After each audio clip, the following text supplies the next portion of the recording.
The rain had barely stopped when the moving truck rumbled up to the gates of Willow Creek Estates. David leaned out the driver's side window, smiling at the guard as he fumbled for the pass. Beside him, Lena took a deep breath, the kind that tasted of fresh beginnings and damp pine. "This is it," David said, grinning. "Home sweet home." Lena nodded, her sharp eyes scanning the pristine streets beyond the gate. Rows of nearly identical houses stretched out like chess pieces, each manicured lawn a square on the board. The place felt controlled, too perfect maybe. But after years of military life, Lena was used to order. They drove through, the moving truck groaning behind them. A few curtains twitched as they passed. A man in khakis and a polo shirt paused mid-jog, his gaze lingering on the truck a beat too long. Lena noticed but said nothing. Their house, cream-colored with navy shutters, waited at the end of a cul-de-sac, its porch light flickering in the gray afternoon. It was everything they'd hoped for. Quiet, safe, a place to breathe. As the movers unloaded boxers, Lena directed them, lifting more than her share despite David's protests. Rainwater dripped from her ponytail. She didn't mind. She was used to working harder than most. By dusk, the truck pulled away, leaving behind stacked boxes, a few scattered tools, and the hum of crickets rising with the evening fog. David fired up the grill on the back patio, their first meal. As homeowners, while Lena set up a folding table in the kitchen, that's when she saw it. A crisp white envelope tucked beneath their front mat. No stamp, no name, just their address handwritten in tidy block letters. Lena opened it, curiosity prickling at the back of her neck. "Dart, dear homeowners, welcome to Willow Creek Estates. We strive for a harmonious, orderly community. Please review the attached guidelines and correct the following observed issues within 24 hours. Trash bins visible from the street, unauthorized exterior ornamentation, wind chime, improper vehicle positioning, moving truck, blocking partial access to street closing, parenthesis. Thank you for your immediate attention. Willow Creek, HOA, Compliance Committee, no signature, no contact number." Lena stared at the paper, then out at the street. The bins weren't out. They were still in the garage. The wind chime, a small copper one, a gift from David's sister, not even unpacked. And the truck, it had been parked for an hour, tops. She felt a weight settle low in her stomach. "Hey, what's that?" David called from the patio. "Welcome wagon," Lena said, folding the paper and slipping it into her pocket. "Apparently we're already off to a bad start." David laughed it off. "We'll charm Em, don't worry about it." But as Lena set the table, she couldn't shake the feeling that they weren't alone, that beyond the dark windows and trimmed hedges, someone was watching, taking notes. Maybe, waiting for the next infraction. The night deepened. A single porch light flickered across the street, then went dark, and far down the block. Hidden, behind a drawn curtain, a pair of eyes kept watch. The next morning, the air smelled of cut grass and fresh paint, the scent of a neighborhood trying too hard. David had left early for work, eager to impress at his new office. Lena stayed behind, determined to unpack the last of the kitchen boxes and maybe plant the herbs she'd brought from their old place. By mid-morning, the sun had burned off the lingering mist. Lena knelt by the side of the porch, gloved hands, deep in the soil, coaxing life into the unfamiliar yard. She'd just finished patting down the rosemary when she felt it, that invisible pressure, the heavy awareness of being watched. She straightened slowly, wiping sweat from her brow. A man stood just beyond the fence, arms crossed, head tilted as if assessing her work. Late 40s, stocky build, the kind of guy who looked like he'd been born in a golf shirt. His thinning hair was slicked back, his smile tight as a noose. "Morning," Lena called, keeping her tone neutral. The man didn't answer right away. He glanced deliberately at the rosemary, then at the porch, then at her. "You're the new folks," he finally said, voice flat but carrying. "That's right, I'm Lena." He didn't offer his name. Instead, he took a step closer, his shoes crunching on the gravel. "Noticed your wind chime yesterday," he said, nodding toward the porch. "Against code, you know?" Lena followed his gaze. The chime, copper and delicate, was still in its box, unopened. Sitting inside the porch door where she'd left it. "I haven't put it up yet," she said calmly. The man's smile didn't move. "Good, let's keep it that way." For a beat, neither of them spoke. Lena held his gaze, reading more in his stance than his words. He was used to getting his way here, used to people backing down. "I didn't catch your name," she said at last. Tom Growinger, HOA president." He said it like a title, not a job, "just doing my rounds." Tom's eyes flicked again, to her garden, lingering on the small flag stuck in the soil, a simple tribute to fallen comrades. "Technically, flags have to be mounted, not staked in the ground," he added, as if it pained him to say it. "Is that so?" Lena said softly. "It's in the Bible. You'll want to study those." "I will," she promised. "Thanks for the heads up." Tom shifted his weight, as if disappointed by her polite response. He seemed to expect resistance or submission. Instead, Lena's tone gave him nothing to push against. Finally, he huffed and turned back toward the sidewalk. "HOA likes things a certain way," he called over his shoulder. "Best to remember that." Lena watched him go, his back stiff with self-importance. When he was out of sight, she exhaled slowly. Her hands tightened around the gardening gloves. This wasn't about wind chimes or flags. This was about power. And Tom had just tried to size her up. She smiled to herself, the kind of smile no one wanted to see if they knew what she was capable of. Inside, she pulled out the HOA packet and started reading. If Tom wanted a game, she'd play. But not the way he expected. From across the street, behind a curtain, someone else was watching and taking notes. 2 days passed without another word from Tom, but the quiet wasn't peaceful. It was the kind that felt too deliberate, like the stillness before a storm. David noticed it too, when he came home at night. Neighbors who once waved politely now seemed to glance their way, then look down quickly, as if afraid of being caught on the wrong side of something. On the third morning, as Lena sipped coffee on the porch, she saw the white envelope before she even opened the front door. Same handwriting, same cold precision. Inside was a typed letter. Notice of non-compliance.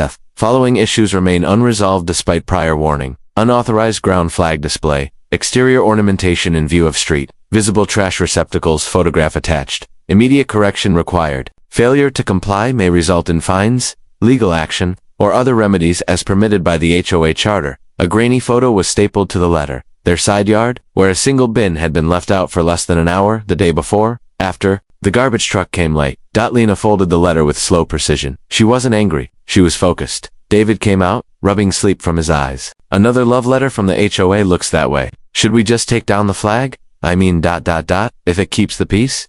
Lena met his gaze. Is that what you want? He hesitated. No. Good. Because I won't.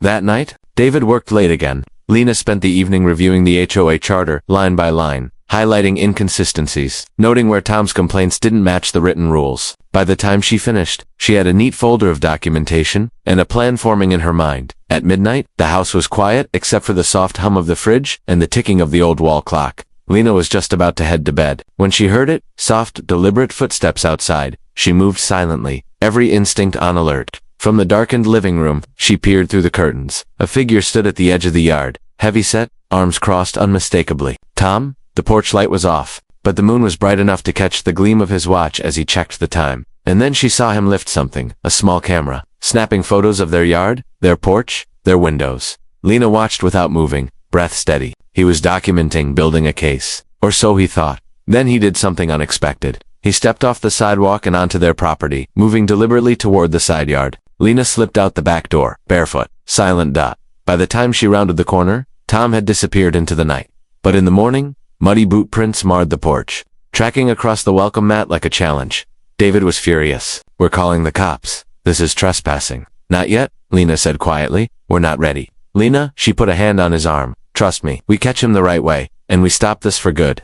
That afternoon, she installed small security cameras around the property, hidden well, but watching everything. Tom had started a game. But Lena was changing the rules. The following week unfolded like a slow, deliberate siege. Lena and David kept to themselves, tending their home and yard with quiet determination. But the sense of being watched only grew stronger.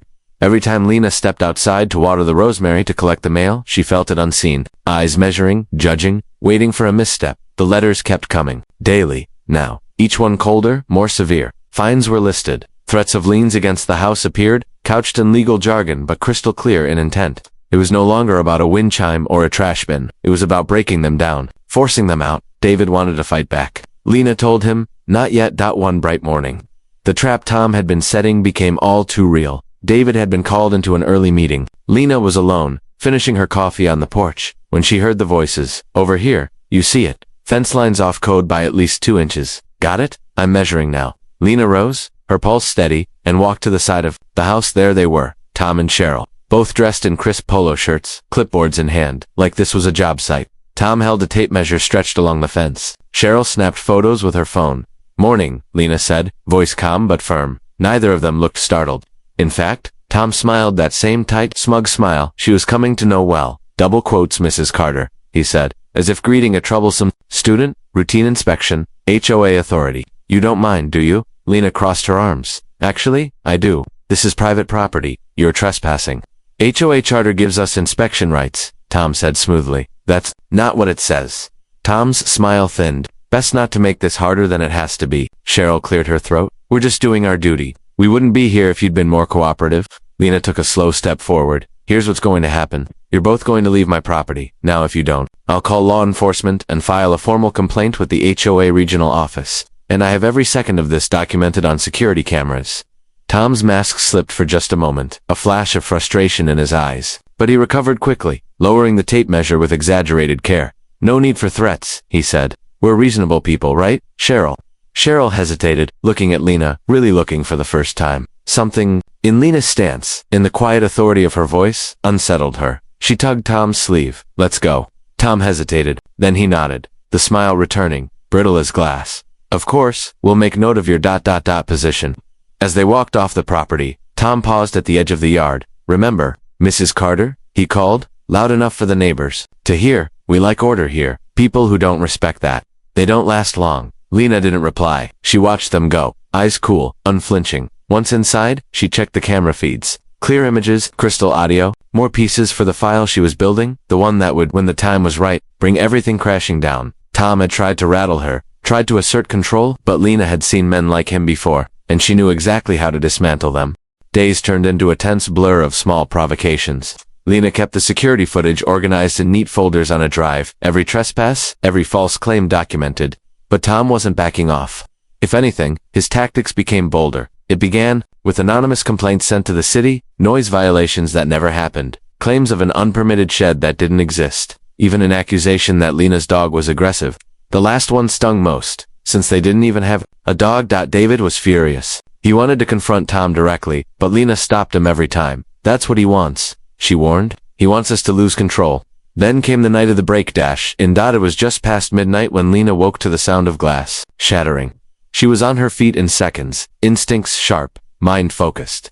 In the dark, she moved like a shadow, grabbing the bat from beneath the bed. The pistol stayed locked in the safe, but she didn't need it yet.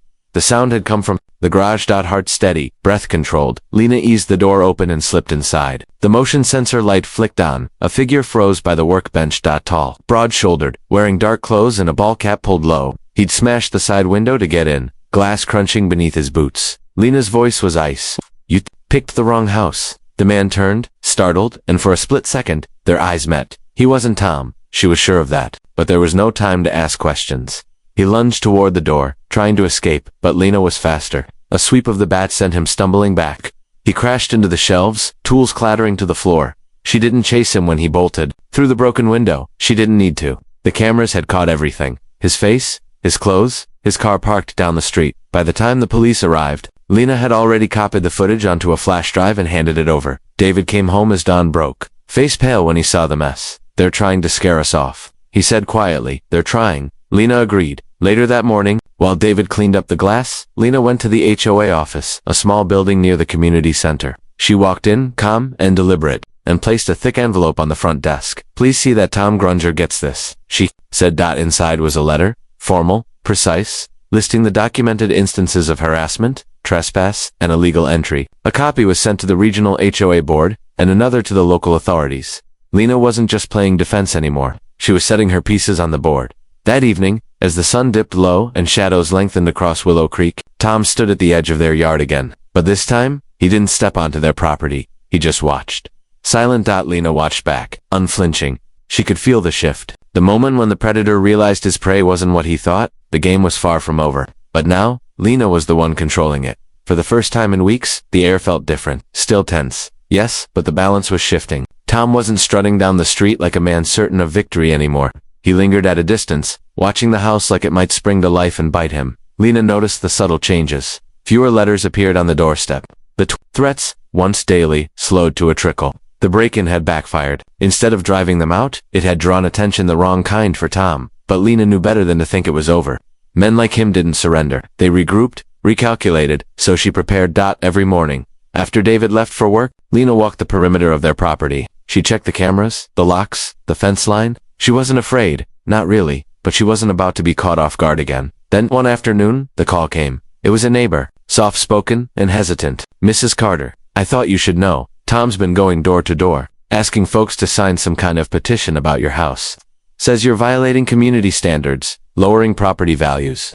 Lena's lips pressed into a thin line. Thank you for telling me. Did you sign it? No, ma'am. I've seen how he is, and I've seen how you handle yourself. If you ask me, we need more folks like you around here. Lena hung up and exhaled slowly. So, Tom had shifted to turning the neighborhood against them. Smear tactics, divide and conquer. That evening, as the sky turned dusky pink, she watched from the porch as Tom and Cheryl moved up and down the street, knocking on doors. Some neighbors spoke to them. Others closed their curtains or shook their heads. Lena said nothing. She didn't need to. Instead, she printed copies of the evidence she'd gathered, screenshots of Tom trespassing, transcripts of his threats, stills of the break-in suspect's face, the official police report. The next morning, she went door to door herself. No speeches, no pleading, just a polite knock, a quiet word. I thought you should have this, in case you're being asked to sign something. Many neighbors looked relieved, some embarrassed. A few apologized outright. By the end of the day, Tom's petition was dead in the water. That night, David returned home with a tired smile. He's losing, isn't he? Lena didn't smile back. Cornered animals are dangerous. She wasn't. Wronged out around midnight, Lena woke to the sound of tires crunching gravel. A car idled at the end of their driveway, headlights off. She slipped out of bed and moved to the window. The figure inside the car was hard to see, but she knew it was Tom. He sat there for a long time, engine humming quietly, like he was working up the nerve for something. Lena stayed at the window, watching, waiting. At last, Tom threw the car into gear and sped off, tires squealing. Lena didn't relax. The game wasn't over. The storm was about to break. She could feel it in her bones, but when it did, she'd be ready. The next 2 days passed in uneasy quiet. No letters, no late-night lurking, no unexpected visits. To an outsider, it might have seemed like the storm had finally passed. But Lena didn't believe it for a second. She kept her routines, but her senses were on high alert. Every creak of the house, every engine that slowed on the street, every unfamiliar face, it all fed that coil of tension in her gut. David tried to reassure her. Maybe he's realizing it's over. Maybe he's backing down. Lena shook her head. Tom doesn't back down. He escalates. And that's exactly what he did. It was Friday night. David was working late, a last-minute project at the office. Lena sat in the living room, reviewing footage on her laptop. She almost missed it at first. The faint shuffle near the side window, the tiniest flicker of movement on the screen. Then came the sound. A low scrape, a prying tool against wood. Lena didn't hesitate. She slipped on her shoes, grabbed the small flashlight from the drawer, and moved out the back door, circling wide toward the side yard. The figure was crouched beneath the window, back to her, working at the frame with a crowbar. His breathing was ragged, frantic. It was Tom. This wasn't a calculated move. This was desperation, the act of a man who had lost control and was trying blindly to seize it back. Lena's voice was low but firm. Don't move. Tom froze. The crowbar slipped from his hands, clattering against the brick. Slowly, he straightened, turning toward her. His face was pale in the moonlight, slick with sweat. His eyes darted, wild and panicked. You don't understand, he stammered. I'm trying to protect the neighborhood. People like you bring trouble. You don't follow the rules. You think you're above? Stop. Lena took a step closer. Calm, steady, controlled. Look at yourself, Tom. You're breaking into my house, in the middle of the night. You've crossed every line. He shook his head, backing away. You forced this. You wouldn't listen. I gave you every chance, and now you're out of chances. Tom turned as if to run, but the sudden flood of headlights stopped him cold. David's car? He'd come home early, seen the commotion from the street. David jumped out, phone already in hand. Cops are on their way. Tom? For a moment, Tom stood frozen, trapped between flight and surrender. Then his shoulders sagged, and the fight drained out of him. He sank to the ground, hands over his face, as the distant wail of sirens began to rise. Lena didn't move. She stood over him, silent, until the police arrived and took him away. Neighbors watched from behind curtains and cracked doors, drawn by the flashing lights. The story would spread fast, how the HOA president had gone too far, had tried to destroy a family, and ended up destroying himself. David wrapped an arm around Lena's shoulders. It's over. Lena didn't answer right away. She stared, at the place where Tom had knelt, at the crowbar glinting in the grass.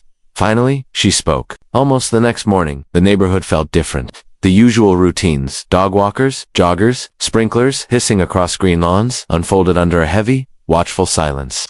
Every face that passed the Carter's house glanced at it just a little longer. Tom's arrest wasn't just gossip. It was a shockwave. For years, Tom had been the one enforcing the rules, lording over block parties and HOA meetings, always the voice of order. Now, he was the man in handcuffs. The man caught trying to break into a neighbor's home. Lena and David sat on the porch, sipping coffee, letting the quiet work in their favor. They didn't need to say much. Their neighbors filled in the gaps. By noon, a small group had gathered at the edge of their yard, faces familiar and new. The first to speak was Mrs. Alvarez from 2 houses down. We're sorry, she said simply.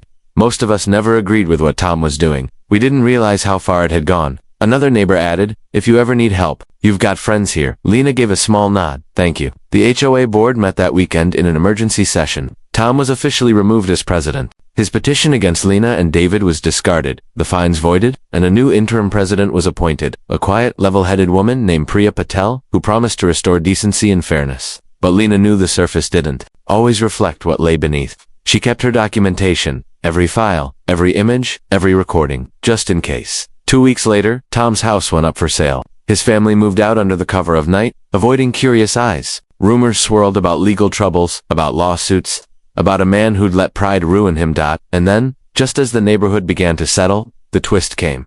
One afternoon while David was at work, Lena received a certified letter. The return address wasn't local. It came from a law firm representing a developer. She read the letter twice. Tom had been negotiating behind the HOA's back to sell off part of the community's shared green space, the small park at the end of the street, to make way for a commercial project, a gas station. The paperwork had been in motion for months. His harassment of the Carters had been part of his larger plan, to drive them out, so no one would challenge the sale. Lena felt a cold clarity settle over her. Tom hadn't just been a bully. He'd been protecting his own secret interests, willing to ruin anyone who stood in his way. But now, she had the proof, the letter, the trail of his unauthorized deals. That evening, at the newly reformed HOA meeting, Lena stood before her neighbors, calm, measured. She read portions of the letter aloud. She outlined Tom's scheme, piece by piece. By the time she finished, the room was silent, shocked, ashamed, and grateful. It wasn't just that Lena and David had stood up to a bully. They had protected the community from something far worse. As the meeting ended, Priya approached. "Would you consider joining the board?